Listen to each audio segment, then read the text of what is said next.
अस्सलाम वालेकुम all members, welcome back to my YouTube channel crypto world. Members, उम्मीद करता हूँ आप सब खैरियत से होंगे। तो काफ़ी सारे मेंबर्स पूछ रहे थे कि एनसीयू का डिपॉज़िट ग्लेक्सियल एक्सचेंज पे कब तक ऑन होगा और एनईएक्सबी फ़िलहाल विड्रॉवल नहीं हो रहा या बाय नहीं हो रहा है या इसका रेट अप हो गया है, तो इसके रिलेटेड कोई डिटेल्स दे दें। तो ये वीडियो इसीलिए इंशाल्लाह आपको कंप्लीट बताऊँगा कि एनसीयू का डिपॉज़िट कब तक ऑन होना है और इसके अलावा यहाँ से आपने विड्रॉवल कैसे करना है, डिपॉज़िट कैसे करना है, क्या-क्या ट्रिक्स आप यहाँ पे यूज़ कर सकते हैं। इंशाल्लाह सारी की सारी आपको बताऊँगा। आपने वीडियो कंप्लीट वॉच करनी है, इंशाल्लाह आपको सारी समझ आ जाएगी। तो मेंबर्स, ये आप देख सकते हैं ग्लेक्सियल एक्सचेंज का मेरा अकाउंट है। यहाँ पे अगर मैं स्वैप पे जाता हूँ तो यहाँ पे आगे थोड़ी देर पहले मैंने स्वैपिंग करने की कोशिश की है, लेकिन वो जो सप्लाई थी एनईएक्सबी की वो एंड हो गई है। 10,000 टोकन इन्होंने कहा था कि हम देंगे फर्स्ट राउंड में, जो $3 में देंगे ये। जो करंट अपडेट थी इनकी, वो $3 में 10,000 टोकन लोगों ने ऐसे समझ लें बाय कर लिए हैं, या कोई बड़ा एक्सचेंजर होगा उसने बाय करके रख लिए हैं। अब वो आपको 1000 की बजाय 1500 में सेल करेगा। अब क्या होगा, अगेन ये अपडेट होगी। अपडेट होने के बाद इसकी प्राइस यहाँ पे $3 की बजाय $5 भी शो हो सकती है, या डायरेक्टली ये एनसीओ से एनईएक्स भी आपको मिलेंगे। एनसीओ आप देंगे यहाँ पे और एनईएक्स भी आपको ये देंगे। ये भी हो सकता है, इसका भी कंफर्म पता नहीं है। बाकी जो यहाँ पे डिपॉज़िट और विड्रॉवल का ऑप्शन ऑन होना है यूएसडीटी का या एनसीओ का। एनसीओ जहाँ पे डिपॉज़िट नहीं हो रहा है, यहाँ पे अगर रेट देखा जाए तो अब रेट काफ़ी अच्छा है। ये आप देख सकते हैं, तकरीबन ये 3 से ऊपर का रेट बन रहा है अब यहाँ पे। तो इस हिसाब से अभी क्योंकि डिपॉज़िट ऑन नहीं है, लेकिन जो ही यहाँ पे डिपॉज़िट ऑन होगा सारे सेलर यहाँ पे आएँगे और बायर इतने ज़्यादा नहीं होंगे, क्योंकि जितने लोगों ने स्टेकिंग करनी थी एनसीओ की वो तकरीबन कर ली है। और अब कोई आप समझ लें, क्योंकि एनसीओ सेल नहीं हो रहे, ये वजह भी एक है। ग्लेक्सियल एक्सचेंज पे एनसीओ सेल नहीं हो रहे और कोई भी ऐसी एक्सचेंज नहीं है वहाँ पे सेल नहीं हो रहे, तो लोग ना डिपॉज़िट करने में डर रहे हैं, लोग स्टेकिंग नहीं कर रहे। तो इस वजह से एनसीओ जब यहाँ पे डिपॉज़िट इसका ऑन होगा तो ज़्यादा चांसेस हैं कि इसका रेट वही 2 तक आ जाए या 2 से भी कम हो जाए, तो कुछ भी हो सकता है। इसके अलावा अगर देखा जाए तो ये एक इंडियन सिस्टम है, जहाँ तक मुझे इसका इल्म है। तो ये सेम ना वो जैसे बीलव नेटवर्क आया था, आप अगर सोचें थोड़ा, उसकी प्राइस कहाँ तक गई थी, ₹15 तक गई थी। ये भी उससे मिलता-जुलता है। वो कैसे, मैं वो भी आपको बताता हूँ। उनका टोकन था बीएफआईसी, जो गैस फी के तौर पर इस्तेमाल होता था, या उनका यूएसडीपी वगैरह था। तो मेन इनका जो मकसद होता है वो अपने टोकन की प्राइस को अप लेके जाना होता है। बाकी कॉइन की प्राइस बेशक जितनी मर्ज़ी लो हो जाए, ज़ीरो हो जाए, ज़ीरो से कम हो जाए, नेगेटिव में चली जाए, उनको कोई परवाह नहीं होनी।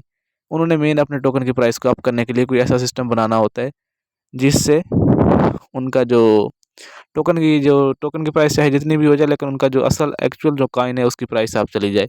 अब ये एनईएक्स भी किसी भी एक्सचेंज पे लिस्ट नहीं है। इसकी प्राइस जैसे एक्सचेंज पे अगर लिस्ट हो तो इसकी 1 मिनट में प्राइस अप, 1 मिनट में कम, कभी ऊपर कभी नीचे। जो तो इनके पास वैसे हैं, एक मतलब इन्होंने गैस फी के तौर पे रखे हुए हैं टोकन, वो आपको 1300 में, कोई 1200 में, कोई 1100 में। पहले ये 500, 400, 300 तक मतलब सेल होता रहा।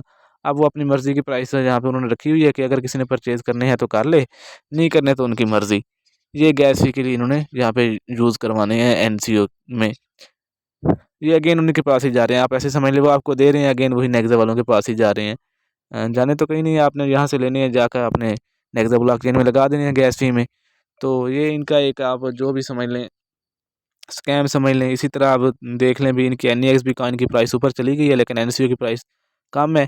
यहाँ पे जितनी भी हो, चाहे ₹4 क्यों ना हो, लेकिन जहाँ पे सेल जो नहीं हो रहे, जो सेल हो रहे हैं वो 1.6 1.5 में एक्सचेंजर्स ले रहे हैं। वही सेम बीला वाला हाल। अब लोग इन्वेस्टर्स होंगे, वो लेके रखेंगे, उसके बाद इसकी प्राइस जो है वो ₹1 से भी कम हो सकती है अगर यहाँ पे डिपॉज़िट ऑन नहीं होता। 5 तक अगर यहाँ पे डिपॉज़िट ऑन हो जाता है तो फिर चांसेस हैं ये अभी थोड़ा और चल जाए। लेकिन जो इसकी स्ट्रैटेजी है ये वही बिल ऑफ नेटवर्क वाली है, जहाँ तक मेरा ख़्याल है। फ्री में लोगों ने काफ़ी अर्न कर लिया, लेकिन अब यहाँ पे लोग क्या कर रहे हैं, इन्वेस्ट कर रहे हैं। वही जो फ्री वाला पैसा है ना, वो आपने यहाँ पे ज़ाया कर लेना है। तो मेरी आपसे यही गुज़ारिश है कि फ़िलहाल 5 मई तक, 10 मई तक, जब तक इनकी कोई ऑथेंटिक अपडेट नहीं आ जाती, एनसीओ सेल होना स्टार्ट नहीं हो जाते, तब तक ना आप एनईएक्स भी बाय करें, ना आप इसके अलावा एनसीओ बाय करके रखें किसी से। अगर कोई देता है आपको जी 1.5 में, 1.6 में, आप बाय करके ना रखें, कोई फ़ायदा नहीं है। अगर आप किसी एक्सचेंजर को सेल करेंगे तो वो आपको वो 1.5 1.6 का रेट नहीं देगा। जो करंट रेट मार्केट में है वो 1.5 में कोई एक्सचेंजर होगा जो लेके रख रहा है, वो भी इन्वेस्टर होगा। बाकी जब सेल ही नहीं हो रहा है जहाँ ग्लेक्सियल पे, तो कौन लेके रख सकता है, चाहे ग्लेक्सियल पे जितना रेट भी आप हो, लेकिन सेल तो नहीं हो रहे ना। तो आप फ़िलहाल ना NEX भी परचेज़ करें जब तक अथेंटिक अपडेट नहीं आती। तो जिनका तो चलें भी इन्वेस्टमेंट है, उन्होंने टोकन लगाए हुए हैं, उन्होंने तो रोज़ क्लेम करने हैं, उनके लिए तो है भी, चलें वो थोड़ा बहुत परचेज़ कर लें, महंगा सस्ता जैसे मिलता है। मिल ही नहीं रहा मार्केट में, जब वहाँ पे ग्लेक्सियल पे ही नहीं मिल रहा, तो जिसके पास होंगे वो ब्लैक में सेल करेगा। तो बाकी ये देखें क्या बनता है इसका। मुझे तो वही बीला वाला हाल नज़र आ रहा है इसमें, बाकी देखें अल्लाह खैर करे। तो ये सेम इनकी स्ट्रैटेजी होती है, इन्होंने अपने जो मेन कॉइन होता है उनकी प्राइस को इन्होंने अप लेके जाना होता है, जो इनका नेटिव कॉइन होता है। बाकी जो टोकन होगा उसकी उन्होंने प्राइस जहाँ तक जाए, नो इशू। ये देखें आप 0.008 से ये 0.01 कितना ऊपर चला गया है। तो जैसे ही डिपॉजिट ऑन होगा फिर अगेन इसने वही वहीं पे ही आ जाना है। बाकी यहाँ पे आप सेल इजीली कर सकते हैं, ट्रेड में जाकर आप जब डिपॉजिट ऑन होगा, अगर आपके पास जहाँ पड़े भी हैं तो आप सिंपल या मार्केट ऑर्डर में सेल करें तो भी बेस्ट है। लेकिन वहाँ थोड़ा लॉस हो जाता है, लॉस इस वजह से कि मार्केट ऑर्डर के हिसाब से आपके सेल होते हैं। लेकिन मार्केट ऑर्डर भी आए तो इसके इक्वल है लिमिट के। अगर आप इसमें सेल करेंगे मार्केट ऑर्डर में तो आपके फ़ौरन सेल हो जाएंगे। यहाँ पे अमाउंट लिखेंगे, नीचे आपको USDT शो हो जाएंगे। जैसे अगर यहाँ पे 1000 लिखें, फ़र्ज़ करें अगर 1000 लिखते हैं NCA अमाउंट, तो देखें $12.5 के बन रहे हैं। तो लेकिन आप यहाँ पे NCA डिपॉजिट करने के बाद उसके बाद देखें अगर USD का विड्रॉवल भी देंगे तो लिमिट्स इनकी बहुत ज़्यादा लग रही हैं। बाकी आप यहाँ पे अगर प्लेस बाय ऑर्डर पे क्लिक करेंगे तो यहाँ पे बाय होंगे, अगर यहाँ पे सेल सिलेक्ट होगा तो आपके सेल होंगे। ठीक है, ये देखें लिमिट में अगर आते हैं 0.0125 में हमें बाय करने पड़ रहे हैं, लेकिन 0.0116 में सेल होंगे अगर आप मार्केट ऑर्डर का हिसाब लगाते हैं।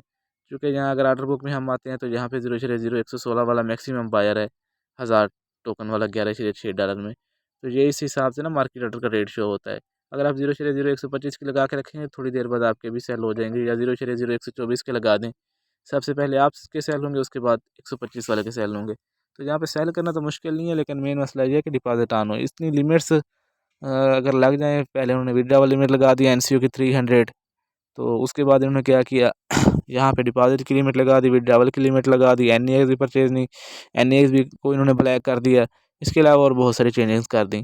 तो बिल में भी ऐसे ही शुरू-शुरू में बड़ी मशहूरी दी उन्होंने, ये कर देंगे हम, वो कर देंगे, जी ये $1 पे जाएगा, जी $2 पे जाएगा। लोगों ने 50-50 लाख जब लगा दिए तो उसके बाद उन्होंने क्या करना था, बस ख़त्म। अपने उनके जो नेटिव कॉइन था उसकी प्राइस, अब BFIC की प्राइस देख लें, USDP जो भी उनके टोकन थे, नेटिव कॉइन थे, उनकी प्राइस अब चली गई। वो एक्सचेंज हो रहे हैं, सेल हो रहे हैं, लिस्ट हो गए, चलें भई। उन्होंने जो काम करना था अपना कर लिया आगे। अल्लाह अल्लाह खैर सल्ला। बाकी जो आपने यहाँ से अर्न कर लिया है वो आप यहाँ पे अगेन ज़ाया ना करें अब। यहाँ पे आप प्रॉफ़िट अपना बचा के रख लें। तो अब टाइम वेस्टिंग है इसमें मेरे हिसाब से, तो जब तक ये NCO सेल होना स्टार्ट नहीं हो जाते, या जब तक NEX भी कोई सही रेट पे ब्लैक मिलना बंद नहीं हो जाते। जैसे ब्लैक नहीं मतलब जब आपने लेने हो आपको मिल जाए, 1 लेना हो 2 लेना हो, एक्सचेंज से मिलें, कोई लिमिट ना हो, फिर तो सही है। बाकी अगर ऐसे ही होता रहा तो जैसे वही हाल होना है इसका भी। बाकी अल्लाह खैर करे। तो उम्मीद है आपकी जो आज मैंने वीडियो बनाई आपको अच्छी लगी होगी। वीडियो अच्छी लगे तो लाइक करें, चैनल को सब्सक्राइब करें अगर चैनल पे न्यू है। इसके अलावा बेल आइकन को प्रेस करें ताकि नई आने वाली वीडियो सबसे पहले आप तक पहुंच सके। तो मिलते हैं इंशाल्लाह नेक्स्ट वीडियो में, तब तक के लिए अल्लाह हाफ़िज़।